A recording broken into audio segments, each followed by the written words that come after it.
बिस्मिल्लाहिर्रहमानिर्रहीम। अस्सलाम वालेकुम स्टूडेंट्स, मैं हूं हसान फरीद, आपका फिजिक्स टीचर। स्टूडेंट्स, आज का हमारा आर्टिकल है एसी थ्रू कैपेसिटर। आप लोगों को मालूम है इससे पहले हम लोगों ने पढ़ा एसी थ्रू रेजिस्टर, लेकिन आज का आर्टिकल प्रीवियस आर्टिकल से थोड़ा सा डिफरेंट है और वो हम जानेंगे आज के लेक्चर में। तो आइए स्टूडेंट्स स्टार्ट करते हैं आज का लेक्चर। स्टूडेंट्स, आज का हमारा आर्टिकल है एसी थ्रू कैपेसिटर। यही आर्टिकल अगर आप बुक में देखें तो बुक में इस आर्टिकल में किसी किस्म की कोई हेडिंग मौजूद नहीं है, जिसकी वजह से बच्चों को इस आर्टिकल को लिखने में बहुत मसला होता है। उन्हें समझ नहीं आती कि इसको अटेम्प्ट कैसे करना है अगर ये लॉन्ग क्वेश्चन के तौर पर बोर्ड में पूछा जाए। तो स्टूडेंट्स, यही वजह है कि आज मैंने पहले कुछ हेडिंग्स आप लोगों के सामने दे दी हैं ताकि आप लोगों को किसी किस्म का मसला ना हो इसको as a long question attempt करने में। स्टूडेंट्स, सबसे पहले जैसे कि मैंने आपको बताया कि आर्टिकल का नाम क्या है, एसी थ्रू कैपेसिटर। तो दो ही चीजें आ रही हैं, एक कैपेसिटर आ रहा है और साथ उसके एक एसी सोर्स लगा हुआ है। तो एक ऐसा सर्किट जिसमें आप एक एसी सोर्स के साथ एक कैपेसिटर लगा दें, इस सर्किट को स्टूडेंट्स कहते हैं कैपेसिटिव सर्किट। जिस तरह से रेजिस्टर लगा हो तो रेजिस्टिव सर्किट कहते हैं, बिल्कुल इसी तरह से ये कैपेसिटिव सर्किट है। सबसे पहले हमें बताना है कि आज हम कैपेसिटिव सर्किट पढ़ने जा रहे हैं। तो कैपेसिटिव सर्किट क्या होता है? It is a circuit in which an AC source, एक ऑल्टरनेटिंग सोर्स होगा, इज कनेक्टेड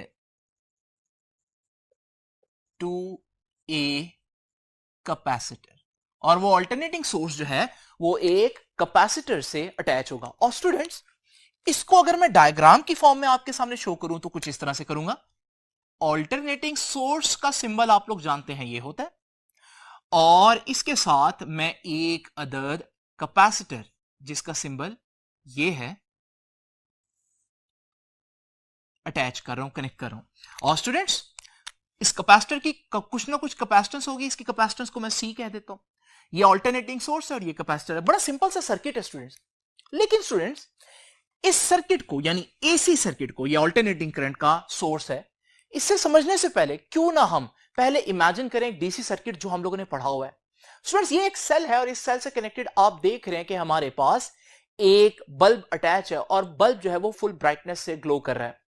अब स्टूडेंट्स, आप लोग देख रहे हैं करंट का फ्लो मैं आपको यहां पर जो दिखा रहा हूं, ये करंट का फ्लो क्यों है? क्योंकि अगर आप किसी भी एक चार्ज को देखते हैं तो वो चार्ज जो है वो अपनी जगह छोड़ता है, तो पिछला चार्ज जो है वो उसकी जगह ले लेता है और इस तरह से ये फ्लो चलता रहता है। अगर मैं कहीं पर भी इस फ्लो को रोक दूं, किसी एक चार्ज को रोक दूं, तो सारे रुक जाएंगे क्योंकि वो चार्ज अपनी जगह नहीं छोड़ेगा। तो पिछले चार्ज कैसे नेक्स्ट जो प्लेस है वो ऑक्यूपाई करेंगे? इस बात को आप लोगों ने जहन में रखना है स्टूडेंट्स। अब जरा इमेजिन करें कि हमारे पास इस सर्किट के अंदर ये जो डीसी सोर्स है, इसके साथ मैं एक कैपेसिटर अटैच कर दूं। अब आप लोग जानते हैं स्टूडेंट्स, ये जो कैपेसिटर के दरमियान में आप गैप देख रहे हैं, ये वो गैप है जहां से चार्ज मूव नहीं कर सकता। हो सकता है यहां गैप ना हो, वैक्यूम ना हो, बल्कि यहां कोई इंसुलेटर हो, इंसुलेटर में से भी चार्ज मूव नहीं कर सकता। तो बहरहाल रूल ये है कि कैपेसिटर में से चार्ज मूव नहीं कर सकता। अब जब कैपेसिटर में से चार्ज मूव नहीं करेगा तो हम जब यहां इस स्विच को ऑन करेंगे तो स्टूडेंट्स होगा क्या? चार्जेस शुरू में तो मूव करेंगे क्योंकि वो चार्जेस जो है वो कैपेसिटर की प्लेट पर डिपॉजिट होना शुरू हो जाएंगे और बल्ब ग्लो करता रहेगा। लेकिन एक वक्त आएगा कि कैपेसिटर फुल चार्ज हो जाएगा। जिस लम्हे कैपेसिटर फुल चार्ज होगा, मजीद जो चार्ज है वो कैपेसिटर पर एंटर नहीं हो सकेगा। जब वो कैपेसिटर की प्लेट में एंटर नहीं हो सकेगा, वो रुक जाएगा। तो जब एक चार्ज एक जगह रुक जाए तो सारे चार्ज रुक जाते हैं, और जब चार्ज रुक जाएंगे तो वो जो बल्ब है, अब आप देख रहे हैं, वो ग्लो नहीं कर रहा क्योंकि उसमें से चार्जेस की मूवमेंट रुक गई है। तो स्टूडेंट्स, आप लोगों ने देखा कि एक डीसी सोर्स के साथ अगर आप एक कैपेसिटर लगा दें तो एक लम्हे के लिए तो करंट पास करेगा। मैंने तो बड़ी देर में दिखाया, लेकिन असल में ये एक लम्हे के लिए होगा जिसमें कैपेसिटर चार्ज होगा। लेकिन जैसे ही कैपेसिटर चार्ज होगा तो हमारे पास कोई करंट पास नहीं करेगा। तो याद रखिएगा, कैपेसिटर की मौजूदगी में डायरेक्ट करंट जो है, डायरेक्ट करंट का सोर्स जो है, यानी कि सेल या बैटरी हो, तो वो करंट फ्लो नहीं करवा सकती। अब हम सोच रहे हैं क्योंकि कैपेसिटर में गैप था और इस गैप की वजह से करंट फ्लो नहीं कर पाया मुसलसल, तो फिर जब हम एक ऑल्टरनेटिंग सोर्स लगाएंगे तब भी ऐसा ही होगा। लेकिन स्टूडेंट्स, रिजल्ट थोड़े से डिफरेंट थे। जब हमने एक ऑल्टरनेटिंग सोर्स लगाया तो हमने देखा कि इस कैपेसिटर की मौजूदगी में भी बल्ब मुसलसल ग्लो करता रहा। यानी यहां से एक अजीब सी कंफ्यूजन क्रिएट हुई कि कैपेसिटर जो है वो डीसी की मौजूदगी में करंट को ब्लॉक कर देता है, लेकिन एसी की मौजूदगी में करंट जो है वो चलता रहता है। और हमें कैसे पता चला कि चलता रहता है? हमने जब बल्ब को देखा था वो मुसलसल ग्लो कर रहा था। यानी कि अगर आप सही बिहेवियर कैपेसिटर का देखना चाहते हैं तो फिर आपको यहां एक बल्ब भी लगाना पड़ेगा। इस वजह से मैं इस सर्किट को आपके सामने थोड़ा सा चेंज करता हूं और इस सर्किट में एक बल्ब भी एंटर कर देता हूं। यह है बल्ब का सिंबल स्टूडेंट्स। तो यहां से मैं बेसिकली बताना क्या चाह रहा हूं, वो एक अजीब रिजल्ट बताना चाह रहा हूं कि कैपेसिटर की मौजूदगी में ऑल्टरनेटिंग करंट चलता रहा। अब आप डेफिनेटली जानना चाह रहे होंगे कि ऐसा कैसे हो सकता है सर। तो स्टूडेंट्स जरा गौर से देखते हैं इस बात को, लेकिन उससे पहले मैं आपको एक आम एग्जांपल देता चलूं। और वो एग्जांपल क्या स्टूडेंट्स, अगर मैं आपसे कहूं कि ये एक सर्कुलर ट्रैक है जिस पर जॉगिंग करके आपने कैलोरीज बर्न करनी है। अब आप लोग जानते हैं कि अगर आप कैलोरीज बर्न करना चाहते हैं तो आपको इस ट्रैक पर मुसलसल कई चक्कर काटने पड़ेंगे। अब स्टूडेंट्स इमेजिन करें कि ये ट्रैक कहीं से खराब है। अब जब ये ट्रैक खराब है तो आप लोग पूरा चक्कर तो नहीं काट सकते, तो क्या आप कैलोरीज बर्न नहीं कर सकते? आप कहेंगे सर कैलोरीज तो बर्न कर सकते हैं। कैलोरीज बर्न करने के लिए मोशन की जरूरत है, मूवमेंट की जरूरत है। अगर चक्कर कंप्लीट नहीं भी होता तो जहां पर वो सर्कुलर ट्रैक जो है वो टूटा हुआ है, आप वहां से दोबारा मुड़कर दूसरी जगह तक जाएं और फिर वहां से मुड़कर वापस उस जगह तक जाएं। असल बात मूवमेंट है, असल बात चक्कर कंप्लीट करना नहीं है। कैलोरीज को थोड़ी ना पता है कि आपने पूरा चक्कर कंप्लीट किया नहीं किया, उसको तो यह पता है कि आप जॉगिंग कर रहे हैं या नहीं कर रहे। तो आपने देखा अगर आप चक्कर कंप्लीट ना भी करें और मुसलसल मूव करते रहे फिर भी आप कैलोरीज बर्न करेंगे। इस मिसाल का आज की बात से क्या ताल्लुक है स्टूडेंट, जरा तवज्जो से देखिए। सबसे पहले तो आप समझे ऑल्टरनेटिंग सोर्स क्या होता है। डीसी सोर्स वो होता है जिसमें पॉजिटिव टर्मिनल हमेशा पॉजिटिव रहता है, नेगेटिव टर्मिनल हमेशा नेगेटिव रहता है। लेकिन ऑल्टरनेटिंग सोर्स क्या होता है कि उसमें पॉजिटिव टर्मिनल थोड़ी देर बाद नेगेटिव हो जाता है, नेगेटिव टर्मिनल थोड़ी देर बाद पॉजिटिव हो जाता है और ये ऑल्टरनेट करते रहते हैं टर्मिनल्स एक दूसरे के साथ। यानी पॉजिटिव टर्मिनल हमेशा पॉजिटिव नहीं रहता और नेगेटिव टर्मिनल हमेशा नेगेटिव नहीं रहता।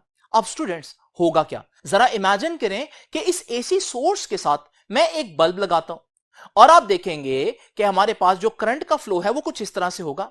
चार्जेस पहले एक डायरेक्शन में जाएंगे, लेकिन जैसे ही वो जो एसी सोर्स है उसकी पोलैरिटी रिवर्स होगी तो वो फौरन वापस जाएंगे, लेकिन फिर दोबारा पोलैरिटी रिवर्स होगी तो फिर वो डायरेक्शन चेंज कर लेंगे। अगर आप बल्ब के अंदर देखें तो चार्जेस का फ्लो आप देखें, चार्जेस सिर्फ आगे पीछे मूव कर रहे हैं जिसकी वजह से बल्ब ग्लो कर रहा है। अब स्टूडेंट्स होता क्या है, आपने डाल दिया बीच में एक कैपेसिटर। अब आप जब स्विच ऑन करेंगे तो आप देखेंगे कि हमारे पास कैपेसिटर की एक प्लेट पर चार्ज डिपॉजिट होना शुरू हो जाएगा। अभी कैपेसिटर मुकम्मल तौर पर चार्ज नहीं हुआ होगा कि पोलैरिटी रिवर्स हो जाएगी और जैसे ही पोलैरिटी रिवर्स हो जाएगी तो चार्जेस वापस आना शुरू हो जाएंगे और एक वक्त आ जाएगा कि कैपेसिटर फुली डिस्चार्ज हो जाएगा। लेकिन बात यहां खत्म नहीं होगी, बल्कि चार्जेस अभी भी मूव करते जाएंगे और दूसरी प्लेट पर जाकर डिपॉजिट हो जाएंगे। तो अब दूसरी प्लेट नेगेटिव चार्ज होगी जिसकी वजह से हम कहेंगे कि अब हमारे पास कैपेसिटर फिर चार्ज हो गया लेकिन ऑपोजिट डायरेक्शन में, और फिर पोलैरिटी तब तक रिवर्स हो चुकी होगी और फिर वो सारे इलेक्ट्रॉन्स वापस जाना शुरू हो जाएंगे और फिर हमारे पास एक वक्त आएगा वो डिस्चार्ज होंगे। लेकिन ये मुसलसल प्रोसेस चलता रहेगा और कैपेसिटर ऑपोजिट डायरेक्शन में चार्ज हो जाएगा। अब स्टूडेंट्स अगर मैं इसको आपको कॉन्टिन्यूसली दिखाऊं तो ये कुछ सिस्टम इस तरह से चल रहा है।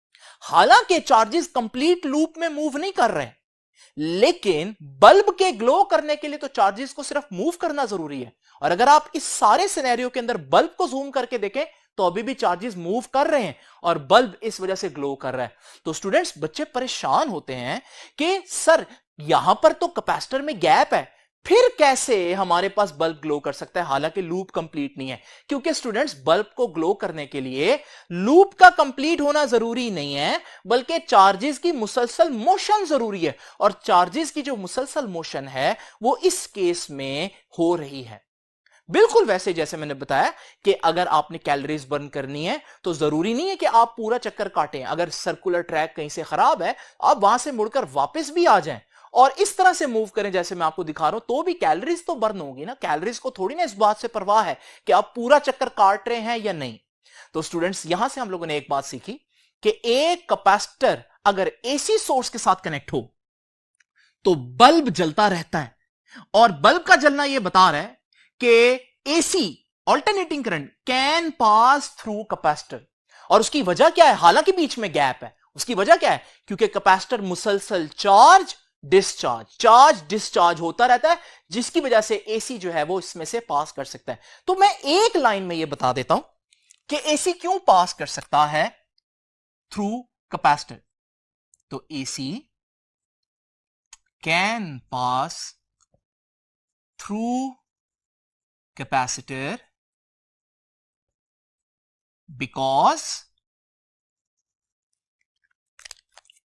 because of charging and discharging of capacitor। क्या चार्ज पूरा चक्कर काटता है? नहीं। लेकिन क्या यह जरूरी है? बिल्कुल नहीं, चक्कर काटना जरूरी नहीं है। असल जरूरत जो है वो चार्ज की मोशन है, और चार्ज कॉन्टिन्यूसली मोशन में रहता है, अपनी डायरेक्शन मुसलसल चेंज करता रहता है, लेकिन बल्ब में वो हमेशा मोशन में रहता है, जिसकी वजह से बल्ब ग्लो करता रहता है। तो पहली बात हम लोगों ने सीखी कि कैपेसिटर्स में एसी पास कर सकता है स्टूडेंट्स। अब स्टूडेंट्स आगे चलते हैं। नेक्स्ट चीज अब हम लोगों ने देखनी, जो एक्सप्लेनेशन में लिखेंगे वो बहुत इंपॉर्टेंट है। किसी भी सर्किट को पढ़ने के लिए हमारे लिए बेसिक मकसद क्या था? वो मकसद मैंने आपको बताया था, और वो था to find the relationship between voltage and current. ये बहुत इंपॉर्टेंट बात है। वोल्टेज और करंट के दरमियान हम लोगों ने रिलेशनशिप फाइंड आउट करना है। क्या वोल्टेज और करंट एक साथ बढ़ते हैं? एक बढ़ रहा हो तो क्या दूसरा कम होता है? ये सारी चीजें हम लोगों ने देखनी है स्टूडेंट्स। इसको देखने के दो तरीके हैं, यानी वोल्टेज और करंट का रिलेशनशिप बिल्ड करना है। लेकिन वोल्टेज और करंट का रिलेशनशिप बिल्ड करने के लिए हमारे पास दो तरीके हैं। नंबर वन, लॉजिकल मेथड, हम लॉजिकली देखेंगे कि क्या हो रहा है। नंबर टू, मैथमेटिकल मेथड, उसमें हम मैथमेटिकली एनालिसिस करेंगे कि एक्चुअली क्या, दोनों का रिजल्ट एक ही है, लेकिन हम पहले लॉजिकली देखते हैं कि स्टूडेंट्स एक्चुअली में क्या होगा। स्टूडेंट्स सबसे पहले तो आप लोग इमेजिन करें कि एक एसी सोर्स है और उसके साथ एक कैपेसिटर है। अब आप लोग जानते हैं कि वही प्रोसेस होगा, कैपेसिटर मुसलसल चार्ज और डिस्चार्ज होता रहेगा, और ये करंट का फ्लो जो है वो चलता रहेगा। मैं यहां दो चीजें फाइंड आउट करना चाहता हूं, वोल्टेज और करंट। स्टूडेंट्स करंट मेजर करने के लिए मेरे पास जो इंस्ट्रूमेंट है वो है एमीटर, और एमीटर हमेशा सीरीज में लगाया जाता है। ये मैंने एमीटर लगा दिया। जब चार्जेस कम मूव करेंगे तो एमीटर पर रीडिंग कम आएगी, और जब चार्जेस ज्यादा मूव करेंगे तो एमीटर पर रीडिंग ज्यादा आएगी। स्टूडेंट्स ये तो हो गया करंट मेजर करने का सिस्टम। अब जरा देखते हैं वोल्टेज कैसे मेजर करनी है। वोल्टेज मेजर करने के लिए हमारे पास होता है वोल्ट मीटर, और वोल्ट मीटर लगता है पैरेलल में। तो पैरेलल में मैं यहां पर कैपेसिटर की गिर्द लगा देता हूं, और वोल्टेज कैसे पता चलेगी?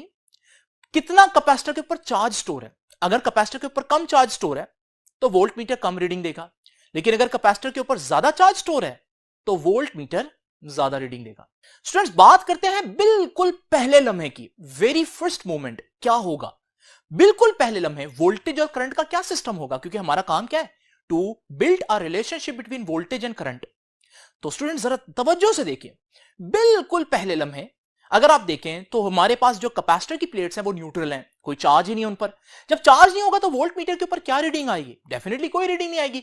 इस वक्त वोल्ट मीटर के ऊपर 0 वोल्ट रीडिंग आप देख रहे हैं। अब स्टूडेंट्स आप लोग जानते हैं कि इस वक्त एसी सोर्स का ये टर्मिनल पॉजिटिव है। ये पॉजिटिव टर्मिनल कैपेसिटर की इस प्लेट पर मौजूद इलेक्ट्रॉन्स को खींचेगा, और पहले लम्हे बहुत ज्यादा इलेक्ट्रॉन्स जो है बड़ी तेजी से दूसरी प्लेट पर जाकर डिपॉजिट हो जाएंगे। सिर्फ मैंने पहला लम्हा दिखाया आपको, क्योंकि बहुत ज्यादा इलेक्ट्रॉन्स निकले तो आपने देखा एमीटर के ऊपर भी बहुत रीडिंग आई, यानी करंट बहुत ज्यादा है। स्टूडेंट्स को अजीब बात देखी आप लोगों ने, एक अजीब बात है, और वो क्या है कि हमारे पास जो वोल्टेज है पहले लम्हे कैपेसिटर के प्लेट्स के ऊपर वो बिल्कुल 0 थी, लेकिन पहले लम्हे जो करंट पास किया है वो बहुत ज्यादा है। अब स्टूडेंट्स अगले लम्हे क्या होगा? अगर हम नेक्स्ट मोमेंट देखें तो आप देखेंगे कैपेसिटर की प्लेट्स के ऊपर चार्ज तो स्टोर हो चुका है। अब कैपेसिटर की प्लेट के ऊपर कुछ पोटेंशियल है, तो पोटेंशियल बढ़ गया। दूसरे लम्हे में पोटेंशियल थोड़ा सा इंक्रीज हुआ है, लेकिन स्टूडेंट्स आप देख रहे हैं ये प्लेट जो है वो अब नेगेटिवली चार्ज हो चुकी है, जो कि पहले न्यूट्रल थी। आने वाले इलेक्ट्रॉन्स को अब इसने करना है रिपेल। यही वजह है कि एसी सोर्स का ये पॉजिटिव टर्मिनल अब उतने इलेक्ट्रॉन्स नहीं लेकर जा पाएगा, और हमारे पास एम मीटर पर पहले के मुकाबले में रीडिंग हो गई कम। यानी दूसरे लम्हे क्या हुआ? दूसरे लम्हे जो कैपेसिटर की प्लेट्स के गिर्द पोटेंशियल है वो बढ़ चुका है, लेकिन पहले लम्हे के मुकाबले में जो एम मीटर के ऊपर रीडिंग थी वो कम हो गई है, यानी करंट कम हो गया। वोल्टेज बढ़ी है करंट कम हो गया। अब स्टूडेंट्स मजीद आगे देखें तो चार्ज ज्यादा स्टोर हो चुका है, यही वजह है कि पोटेंशियल और ज्यादा आ रहा है, तो पोटेंशियल बढ़ गया कैपेसिटर की प्लेट्स पर, और क्योंकि ये प्लेट अब और ज्यादा नेगेटिवली चार्ज हो गई है तो आने वाले इलेक्ट्रॉन्स को ये और ज्यादा रिपेल करेगी, जिसकी वजह से इस लम्हे जो पॉजिटिव टर्मिनल है वो ज्यादा इलेक्ट्रॉन्स नहीं लेकर जा पाएगा और हमारे पास कम इलेक्ट्रॉन्स जाएंगे, और हम देख रहे हैं कि एम मीटर पर रीडिंग और कम होगी, वोल्टेज और बढ़ी, करंट और कम हो गया। और फिर आप अब देखें तो कैपेसिटर फुल चार्ज हो चुका है, यानी पोटेंशियल मैक्सिमम हो चुका है, और इस लम्हे रिपल्शन इतनी ज्यादा हो जाएगी कि इलेक्ट्रॉन मूव ही नहीं कर पाएगा और कोई करंट पास नहीं करेगा, और हमारे पास एम मीटर पर रीडिंग 0, पोटेंशियल मैक्सिमम तो करंट 0। तो आप लोगों ने देखा कि यहां पर वोल्टेज और करंट का रिलेशन कुछ अजीब सा चल रहा है। शुरू में हमारे पास वोल्टेज 0 और करंट मैक्सिमम था, और बाद में जो वोल्टेज है वो बढ़ते बढ़ते मैक्सिमम पर हो गई और करंट कम होते होते 0 पर हो गया। तो जब वोल्टेज 0 पर है करंट मैक्सिमम है, जब करंट 0 पर है तो वोल्टेज मैक्सिमम पर है, और इस तरह से ये सिस्टम चल रहा है। तो एक बात तो कंफर्म है कि ये रेजिस्टर से केस डिफरेंट है। रेजिस्टर के अंदर आप लोगों को याद होगा कि वोल्टेज और करंट जो है वो एक दूसरे के साथ फेज में थे, यानी कि जब वोल्टेज मैक्सिमम होती थी तो करंट भी मैक्सिमम होता था। लेकिन यहां पर ऐसा नहीं चल रहा स्टूडेंट्स, कि यहां पर हमारे पास वोल्टेज और करंट जो है वो एक साथ मैक्सिमम नहीं हो रहे, बल्कि जब वोल्टेज 0 हो तब करंट मैक्सिमम हो चुका होता है, जब वोल्टेज मैक्सिमम होती है तब करंट 0 हो चुका होता है। और स्टूडेंट्स अगर मैं इसको एनालॉग मीटर्स में शो करूं तो एनालॉग मीटर्स में यह बात कुछ इस तरह से शो होगी। और स्टूडेंट्स एक और बात, अगर यही एनालॉग मीटर्स में रेजिस्टर में लगा दूं तो आप देखेंगे रेजिस्टर्स में, क्योंकि जब वोल्टेज मैक्सिमम हो तो करंट भी मैक्सिमम होता है, तो ये मीटर मूवमेंट्स कुछ इस तरह से होंगी जिस तरह से आप लोग देख रहे हैं। तो स्टूडेंट्स ये तो हो गया लॉजिकल वे। तो लॉजिकल वे से हम लोगों ने क्या देखा, हम लोगों ने देखा कि जब वोल्टेज 0 होगी ना करंट मैक्सिमम होगा, और जब करंट 0 होगा वोल्टेज मैक्सिमम होगी। लेकिन क्या मैथमेटिकली भी हम ये प्रूव कर सकते हैं? अब हम देखेंगे मैथमेटिकली स्टूडेंट्स, तो जरा तवज्जो से देखना आप लोगों ने। मैथमेटिकली देखेंगे तो इक्वेशंस यूज करेंगे। भाई कैपेसिटर यूज कर रहे हैं तो कैपेसिटर की तो इक्वेशन आप लोग सारे जानते हैं, Q is equal to CV। ये जो Q है आपकी बुक ने इसको स्मॉल q से रिप्रेजेंट किया, तो इस वजह से मैं यहां पर कंफ्यूजन से बचने के लिए स्मॉल q ही लिख देता हूं। इसे मैं कह देता हूं इक्वेशन नंबर 1। ये इक्वेशन क्यों यूज करनी है? क्योंकि कैपेसिटर की बेसिक इक्वेशन यही है। अब स्टूडेंट्स दूसरी बात क्या है? दूसरी बात यह है कि ये V क्या है? ये V वोल्टेज है, वो वोल्टेज जो सोर्स दे रहा है, लेकिन सोर्स तो अल्टरनेटिंग वोल्टेज दे रहा है, और अल्टरनेटिंग वोल्टेज का फार्मूला हम लोग ऑलरेडी जानते हैं, और वो क्या है? We know that V is equals to V naught sin theta. स्टूडेंट्स ये वो वोल्टेज का फार्मूला है, और इस वोल्टेज के फार्मूला से क्या पता चल रहा है कि जो वोल्टेज है वो साइन थीटा पर डिपेंड कर रही है। तो हम लिखेंगे हेंस वोल्टेज, वोल्टेज यानी कि V is a function of sine theta. किस पर डिपेंड करती है?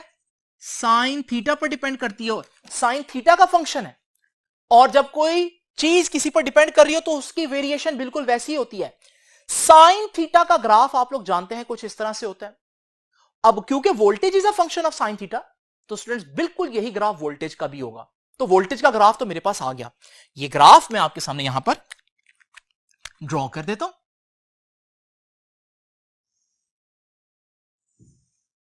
तो स्टूडेंट्स वोल्टेज का ग्राफ मैंने क्यों साइनोसाइडल बनाया? आर्गुमेंट क्या है मेरे पास? दलील क्या है? दलील यह है, हम जानते हैं voltage is a function of sine theta, तो जो साइन थीटा का ग्राफ वही वोल्टेज का ग्राफ। तो सिंपल बात है, आसानी के लिए मैं कुछ पॉइंट्स को नाम दे देता हूं। यह है पॉइंट O, यह है पॉइंट A, यह है पॉइंट B, यह है point C, point D and so on. अब स्टूडेंट्स अगली बात क्या है? वोल्टेज का ग्राफ आ गया। आपको मालूम है ना, मैंने बिल्कुल स्टार्ट में क्या बताया था? आज का काम क्या है? To build a relationship between voltage and current. अब हमें चाहिए दूसरी चीज करंट। आज के लेक्चर में इशू क्या है? इशू यह है कि कैपेसिटर लगा हुआ है, कैपेसिटर की इक्वेशन यूज होगी। कैपेसिटर की इक्वेशन में वोल्टेज तो है लेकिन अनफॉर्चुनेटली करंट नहीं है। यह है असल मसला। अगर लास्ट लेक्चर आपको याद हो तो लास्ट लेक्चर में ये मसला नहीं आया था, लास्ट लेक्चर रेजिस्टर के बारे में था। रेजिस्टर की इक्वेशन है V is equal to IR। इस इक्वेशन की खूबसूरती यह है कि इसके एक तरफ वोल्टेज भी है, एक तरफ करंट भी है, यानी वो दोनों चीजें जिसको मैंने कंपेयर करना था, जिनका रिलेशनशिप बिल्ड करना था, वो दोनों एक ही इक्वेशन में मौजूद थी। आज मसला यह है कि उनमें से एक तो है, वोल्टेज तो है लेकिन करंट नहीं है। लेकिन क्या मुकम्मल मायूस हो जाऊं? नहीं। अगर करंट नहीं है तो क्या हुआ? चार्ज तो है, और हम जानते हैं चार्ज का करंट से बड़ा गहरा ताल्लुक है, बिकॉज हम लोग जानते हैं करंट की डेफिनेशन ही हम क्या करते हैं? Rate of flow of charge. तो इसका मतलब अभी तो मेरे पास करंट नहीं है लेकिन मेरे पास चार्ज आ गया है, हिंट है मेरे पास। अगर मैं इसको यूज करूं तो हो सकता है मैं किसी तरह से करंट जो है वो फाइंड आउट कर लूं। तो इस वजह से मैं मजबूरी की वजह से फिलहाल चार्ज को यूज करूं। असल में चार्ज का काम नहीं है, असल हमें चाहिए करंट, लेकिन मैं सिर्फ अपना काम निकालने के लिए थोड़ी देर के लिए चार्ज को यूज करूंगा। तो स्टूडेंट्स अब यहां पर देखिए, ये जो V की वैल्यू है ये मैं ऊपर इक्वेशन नंबर 1 में पुट करता हूं। तो जब मैं इक्वेशन नंबर 1 में पुट करूंगा तो इक्वेशन नंबर 1 बन जाएगी Q is equal to C as it is. V की जगह ये वैल्यू आ जाएगी V नॉट साइन थीटा। अब स्टूडेंट जरा गौर से देखिए, अगर मैं देखूं ये दोनों चीजें कांस्टेंट है तो मैं यहां से कह सकता हूं कि Q depends upon sine theta. Q depends upon sine theta. वही बात, क्या बात भला, क्या सीखा हम लोगों ने कि charge is also a function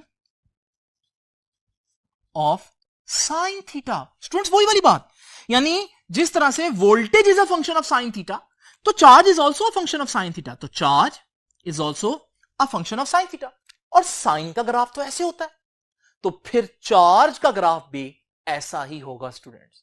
तो यहां से मैं ये जो ग्राफ है ये वहीं पर जहां मैंने वोल्टेज का ग्राफ बनाया वहां पर लगा देता हूं स्टूडेंट्स, क्योंकि चार्ज का ग्राफ भी बिल्कुल वैसा होगा। तो ये देखिए चार्ज का भी, ये देखिए बिल्कुल साइन कर्व बना दी। ये जो रेड में है ये है चार्ज का ग्राफ, इसे मैं कह देता हूं क्यों। क्या असल में हमें ये चाहिए? नहीं, ये सिर्फ हम लोगों ने मजबूरी में अपना काम निकालने के लिए किया। और काम क्या है हमारा? असल काम है करंट को कहीं से लेकर आना है। अब स्टूडेंट्स ग्राफ हमारे पास बन गया, लेकिन क्या ये ग्राफ काफी है? नहीं, क्योंकि असल काम तो अभी तक नहीं हुआ, और वो क्या है? वोल्टेज और करंट का रिलेशनशिप निकालना। ये तो वोल्टेज और चार्ज है, अब करंट कैसे निकालें चार्ज से? आइए चलते हैं करंट की डेफिनेशन की जानिब। तो स्टूडेंट्स आप लोग जानते हैं करंट क्या है? I is equal to del Q over del T. यही डेफिनेशन पढ़ी आप लोगों ने चैप्टर नंबर 13 में करंट की, rate of flow of charge. अच्छा स्टूडेंट्स, जब दो चेंजेस एक दूसरे के साथ डिवाइड हो रही हो, दो स्मॉल चेंजेस डिवाइड हो रही हो, तो हम उनको एक और नाम देते हैं और वो नाम है स्लोप। तो आप इसको कह सकते हैं ये slope of charge with time है। दोबारा सुन लीजिए, जब दो चेंजेस एक दूसरे से डिवाइड हो रही हो तो हम उसको कहते हैं मैथ्स में it is slope of charge, charge जो ऊपर आया, विद टाइम, टाइम जो नीचे आया।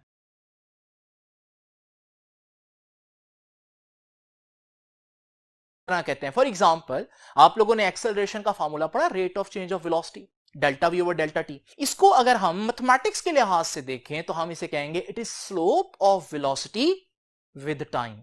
तो स्टूडेंट्स ये स्लोप का कॉन्सेप्ट बहुत इंपॉर्टेंट है। अब यहां है असल इंपॉर्टेंट चीज, अब जरा तवज्जो से आप लोगों ने सुनना है। यह है थोड़ी सी मुश्किल बात, लेकिन अब मैं आपको समझाऊंगा कि स्लोप होती क्या और कैसे फाइंड आउट करनी है। स्टूडेंट्स अब आप लोग बहुत ध्यान से मेरी बात सुनेंगे, क्योंकि मैं अब आप लोगों को एक आसान तरीके से स्लोप का कॉन्सेप्ट समझाऊंगा। अब वो आसान तरीका क्या है स्टूडेंट्स? स्लोप के लिए आप एक वर्ड याद रखिए और वो है ढलवान। उर्दू का वर्ड आप लोग जानते हैं ढलवान क्या होती है। ये मेरे पास दो किस्म के पहाड़ हैं, आप देख रहे हैं कि इस पहाड़ पर चढ़ना मुश्किल है तो हम कहेंगे कि इसकी ढलवान बहुत ज्यादा है, और इस पहाड़ पर चढ़ना आसान है तो हम कहेंगे इसकी ढलवान बहुत कम है। ये ढलवान ही बताती है कि स्लोप कितनी होगी।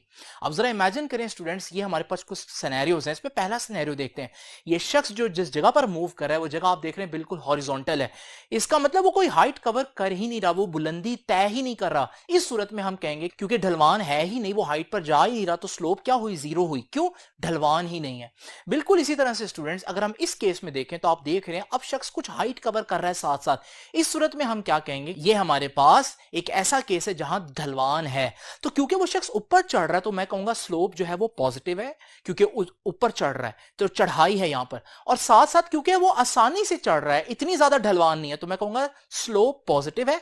लेकिन इस वक्त स्लोप जो है वो लो है, इतनी ज्यादा नहीं है।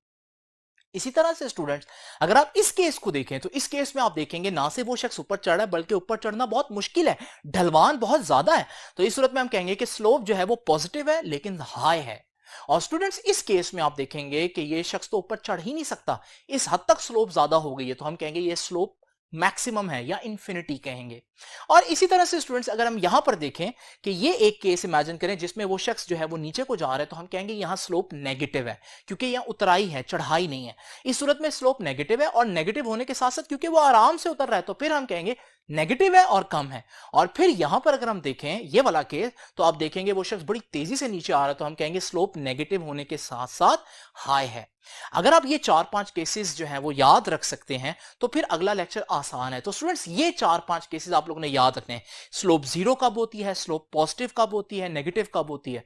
आप यहां पर चाहें तो लेक्चर पॉज करके इसको पहले लिख लें ताकि आप लोगों को आगे लेक्चर सुनना आसान लगे।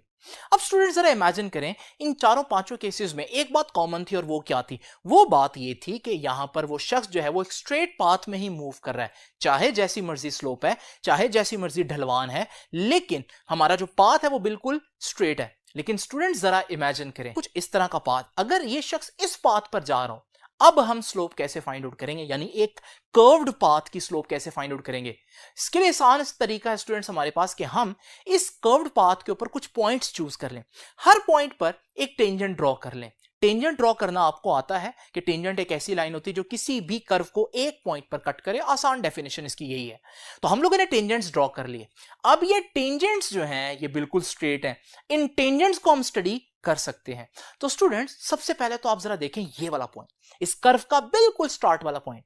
इस पॉइंट पर टेंजेंट आप लोग देख रहे हैं, ये जो टेंजेंट है ये टेंजेंट बता रहा है कि इसकी स्लोप जो है वो मैक्सिमम है, क्योंकि यहां पर तो चढ़ना ही मुश्किल है इस शख्स के लिए। तो स्टूडेंट्स यहां पर आप देख रहे हैं इस पॉइंट की जो स्लोप है वो मैक्सिमम है। तो स्टूडेंट्स जरा देखिए बिल्कुल ऐसा ही पॉइंट यहां पर नहीं एग्जिस्ट करता। अगर यही ग्राफ मैं आपके सामने यहां पर शो करूं तो इस ग्राफ पे थोड़ी देर के लिए वोल्टेज को हटा दें, चार्ज की इस कर्व को देखें। चार्ज की ये कर्व जिस पॉइंट पर स्टार्ट हो रही है, पॉइंट ओ, उस पॉइंट पर अगर आप गौर से देखें तो फिर टेंजेंट जब ड्रॉ करेंगे तो स्लोप तो मैक्सिमम आएगी। अगर मैं स्लोप ड्रॉ करूं तो स्लोप यहां पर क्योंकि मैक्सिमम आएगी, तो मैं ये स्लोप पॉइंट पी से रिप्रेजेंट कर रहा हूं। तो इस पॉइंट के ऊपर चार्ज है जीरो, लेकिन चार्ज की स्लोप है मैक्सिमम। ये असल में मैं बताना चाह रहा हूं। तो स्टूडेंट्स इसको जरा तवज्जो से देख लीजिए कि मैं इस पॉइंट ओ पर अब चार्ज की स्लोप बनाऊंगा, और चार्ज भले जीरो है लेकिन चार्ज की स्लोप मैक्सिमम होगी। ये पॉइंट पी आ गया स्टूडेंट्स। तो आप लोगों ने देखा कि हमारे पास जो है अब मैं चार्ज की स्लोप जो है वो आपके सामने बना रहा हूं। अब स्टूडेंट्स यही ग्राफ दोबारा से जरा इमेजिन करें, सिर्फ चार्ज का ग्राफ। अब ये चार्ज के ग्राफ का इतना हिस्सा लें, इस हिस्से के बारे में हम लोग अभी डिस्कस कर चुके हैं। और हम लोगों ने कैसे डिस्कस किया कि आप लोग इसके ऊपर कुछ पॉइंट्स ले लें और उन पॉइंट्स पर टेंजेंट ड्रॉ करें अगर आप स्लोप के बारे में जानना चाहते हैं। तो स्टूडेंट्स जरा तवज्जो से देखिए कि ये सारे पॉइंट्स जो मैंने आपके सामने टेंजेंट ड्रॉ किए हैं, इस पहले टेंजेंट को देखें तो आप देख रहे हैं कि यहां पर चढ़ना बहुत मुश्किल है, तो हम कहेंगे स्लोप पॉजिटिव है और हाई है। इस पर चढ़ना कदरे आसान है, लेकिन है तो चढ़ना ही ना, तो स्लोप पॉजिटिव ही होगी लेकिन लो होगी। और अगर इस पॉइंट पर जो टेंजेंट ड्रॉ किया हो उसको अगर आप गौर से देखें तो ये तो कोई स्लोप है ही नहीं, क्योंकि वो बंदा बिल्कुल हॉरिजॉन्टल चलेगा, कोई बुलंदी तय नहीं करेगा। इस सूरत में हम कहेंगे स्लोप जीरो हुई।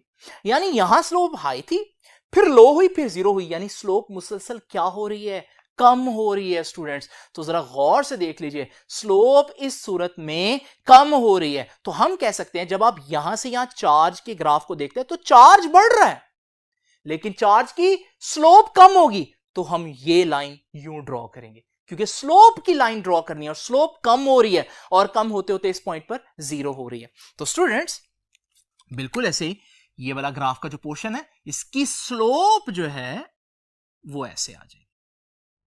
इस पॉइंट को मैं n कह देता हूं। तो पॉइंट n पर हालांकि चार्ज मैक्सिमम पर पहुंचा हुआ है, सॉरी ये ग्राफ है चार्ज मैक्सिमम पर पहुंचा हुआ है लेकिन स्लोप 0 पर पहुंची हुई है। अब स्टूडेंट्स देखते हैं इसी ग्राफ को दोबारा और अब हम चार्ज के इस पोर्शन को देखते हैं। इस पोर्शन को कैसे हम इमेजिन करें कि स्लोप क्या हो रही है। तो यहां पर स्टूडेंट्स हम वही काम कर सकते हैं कि हम 3 पॉइंट्स जो है वो इमेजिन कर लें और उन पॉइंट्स पर टेंजेंट ड्रॉ कर लें। अब हर पॉइंट पर जो टेंजेंट है अगर हम उसको स्टडी करें, ये जो पहला टेंजेंट है अगर आप यहां पर देखें तो यहां पर स्लोप 0 होगी। अच्छा यहां पर जो टेंजेंट आप देख रहे हैं वो शख्स जो है वो नीचे उतर रहा है, तो यहां पर क्योंकि उतर रहा है तो स्लोप नेगेटिव होगी, लेकिन क्योंकि आराम से उतर रहा है तो नेगेटिव के साथ हम कहेंगे स्लोप इतनी ज्यादा नहीं है, स्लोप लो है। अब इसी तरह से स्टूडेंट्स यहां पर अगर हम देखें ये वाला पॉइंट, तो यहां पर जो टेंजेंट है इसमें आप देखेंगे जो शख्स है वो बड़ी तेजी से नीचे आ रहा है, तो क्योंकि उतर रहा है तो स्लोप नेगेटिव होगी, लेकिन नेगेटिव के साथ साथ क्योंकि स्लोप बहुत हाई है, ढलवान ज्यादा है, तो हम कहेंगे नेगेटिव है लेकिन हाई है। अब इसको हम समराइज करें तो हम कह सकते हैं यहां स्लोप 0 थी, फिर नेगेटिव में थोड़ी सी ज्यादा हुई, फिर नेगेटिव में बहुत ज्यादा होगी, तो यानी कि यहां पर चार्ज जब कम हो रहा था तो स्लोप जो है वो नेगेटिव में बढ़ रही है। तो जब हम स्लोप का ग्राफ बनाएंगे तो क्योंकि स्लोप अब नेगेटिव में बढ़ रही है, नेगेटिव ग्राफ नीचे होगा तो स्लोप नेगेटिव में यूं बढ़ेगी स्टूडेंट्स। तो फिर मैं इस लाइन को आपके सामने ये ड्रॉ कर देता हूं। तो ये लाइन क्या है, ये चार्ज था, चार्ज कम हो रहा है लेकिन चार्ज की स्लोप नेगेटिव में बढ़ रही है, तो मैंने ऐसे बना दिया। अब ये पॉइंट मैं कह देता हूं पॉइंट R। और स्टूडेंट्स अगर मैं इसी ग्राफ को यूं ही ड्रॉ करता रहूं तो अब आप देखेंगे ये ब्लैक लाइन का जो ग्राफ है ये किस चीज का ग्राफ है, ये स्लोप ऑफ चार्ज का ग्राफ है। और स्टूडेंट्स स्लोप ऑफ चार्ज क्या थी, slope of charge with time तो करंट की डेफिनेशन थी। तो इसका मतलब यहां मैंने क्या किया, ये जो ब्लैक लाइन है असल में ये चार्ज की स्लोप है, लेकिन मैंने ये एक्चुअली में करंट था जिसको ढूंढा है। तो एक्चुअली में मैं चार्ज की स्लोप क्यों बना रहा हूं, क्योंकि चार्ज की स्लोप ही तो करंट है। और मेरा आज का आर्टिकल क्या है, करंट और वोल्टेज के दरमियान रिलेशनशिप फाइंड आउट करना। अब स्टूडेंट्स बजाहिर आपको यहां पर 3 ग्राफ नजर आ रहे हैं, ये ग्राफ यहां पर देखिए। अब इस ग्राफ में ये जो चार्ज का ग्राफ है ये तो सिर्फ मैंने इसलिए बनाया था ताकि मैं करंट का ग्राफ ड्रॉ कर सकूं। तो अब मैं चार्ज के ग्राफ को थोड़ी देर के लिए आपके सामने इरेज कर देता हूं। अब अगर हम देखें तो हमारे पास वोल्टेज का ग्राफ भी है और करंट का ग्राफ भी है, और मैं यहां पर अगर गौर से देखूं तो ये बिल्कुल जो पॉइंट O है वहां पर हमारे पास वोल्टेज हालांकि 0 है, लेकिन देखें करंट मैक्सिमम पर पहुंचा हुआ है, यानी वोल्टेज 0 और करंट मैक्सिमम पर। अगर आपको याद आया हो स्टूडेंट्स, बिल्कुल यही बात लॉजिकली भी मैंने आपको पहले बताई थी सर्किट में कि बिल्कुल पहले लम्हे हमारे पास वोल्टेज 0 थी कैपेसिटर की प्लेट्स के ऊपर, लेकिन बहुत से चार्जेस पास किए थे तो करंट एमीटर में मैक्सिमम आया था। तो इसका मतलब यहां पर वही बात साबित हो गई, लेकिन अब के हमने लॉजिकली नहीं बल्कि मैथमेटिकली साबित किया। क्या साबित किया कि हमारे पास जिस लम्हे वोल्टेज 0 है करंट मैक्सिमम पर पहुंचा हुआ है। इसे हम यूं भी कह सकते हैं कि भाई वोल्टेज अभी 0 पर है और करंट मैक्सिमम पर पहुंचा हुआ है, मतलब करंट आगे आगे चल रहा है, लीड कर रहा है करंट। तो स्टूडेंट्स हम कह सकते हैं कि क्या सीखा हम लोगों ने इसमें, इस पूरी डिस्कशन का निचोड़ क्या है, बहुत इंपॉर्टेंट कंक्लूजन है, और वो ये है कि इन ए प्योर कैपेसिटिव सर्किट, एक प्योर कैपेसिटिव सर्किट में जिसमें सिर्फ कैपेसिटर लगाओ एसी के साथ, क्या होता है, हमने देखा कि करंट लीड कर रहा होता है, leads the voltage by 90 degree और पाई बाय 2। पाई बाय 2 आपको पता है 90 को ही कहते हैं रेडियन में। 90 डिग्री क्यों बोला, क्योंकि देखिए वोल्टेज 0 है, करंट मैक्सिमम पर है। किस एंगल पर साइन मैक्सिमम होता है, साइन 90 पर मैक्सिमम होता है। तो इस वजह से हम कह सकते हैं कि वोल्टेज का फेज इस वक्त 0 है लेकिन करंट का फेज इस वक्त 90 है, यानी कि करंट मैक्सिमम हुआ हुआ है। तो करंट जो है वो वोल्टेज से आगे चल रहा है, वोल्टेज अभी 0 पर है, करंट मैक्सिमम पर पहुंच भी गया। तो इसे हम कहते हैं कि हमारे पास current leads the voltage by 90 degree. हम इसका उल्ट भी कह सकते हैं, और वो क्या है, वो ये है कि हम ऑपोजिट कह दें कि बजाय ये कहें कि करंट वोल्टेज से आगे चल रहा है, हम कहते हैं वोल्टेज पीछे रह गई है। इसको हम कहते हैं फिजिक्स में यूं कि voltage lags behind the current. Voltage current से 90 डिग्री पीछे रह गया, और पाई बाय 2 रेडियन, वो 90 डिग्री का ही रेडियन में बनता है। अब स्टूडेंट्स, आप लोगों ने देखा ग्राफ भी वही बता रहे हैं कि करंट आगे चल रहा है, करंट लीड कर रहा है वोल्टेज को, क्योंकि वोल्टेज 0 पर थी, करंट मैक्सिमम पर था।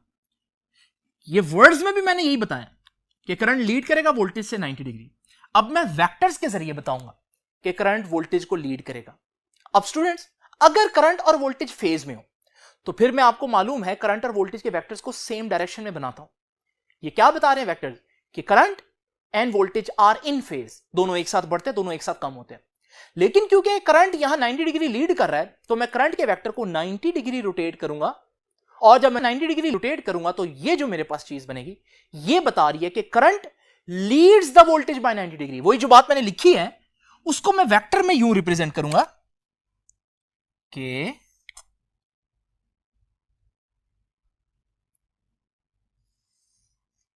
ये वोल्टेज का वेक्टर है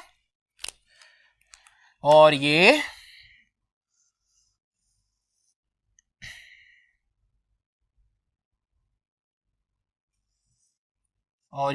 करंट का वेक्टर है। और आप लोग देख रहे हैं कि 90 डिग्री ये बता रहा है कि current leads the voltage by 90 degree. तो स्टूडेंट्स, एक ही बात है, यहां ग्राफ के जरिए बता रहा हूं, यहां वर्ड्स में बता रहा हूं, यहां वेक्टर रिप्रेजेंटेशन में बता रहा हूं। तो स्टूडेंट्स, पहली बात तो हम लोगों ने ये देख ली कि कैपेसिटर में वोल्टेज और करंट का क्या रिलेशन है। लेकिन लेक्चर यहां खत्म नहीं हुआ, कुछ मजीद इंफॉर्मेशन है। क्योंकि लेक्चर लेंथी हो गया तो मैं वो नेक्स्ट पार्ट में आप लोगों को बताता हूं, तो आप लोगों ने नेक्स्ट पार्ट जरूर देखना है। लेकिन यहां तक का जो लेक्चर है इसको आप अच्छी तरह से डाइजेस्ट करें, इसको बार बार देखें, ताकि आप लोगों की जितनी भी कंफ्यूजन है ये क्लियर हो जाए। तो अब आपसे इंशाल्लाह मुलाकात होती है इसी वीडियो के नेक्स्ट पार्ट में। तो अपना ख्याल रखिएगा स्टूडेंट्स, आपसे इंशाल्लाह मुलाकात होगी नेक्स्ट लेक्चर में। तब तक के लिए अल्लाह हाफिज।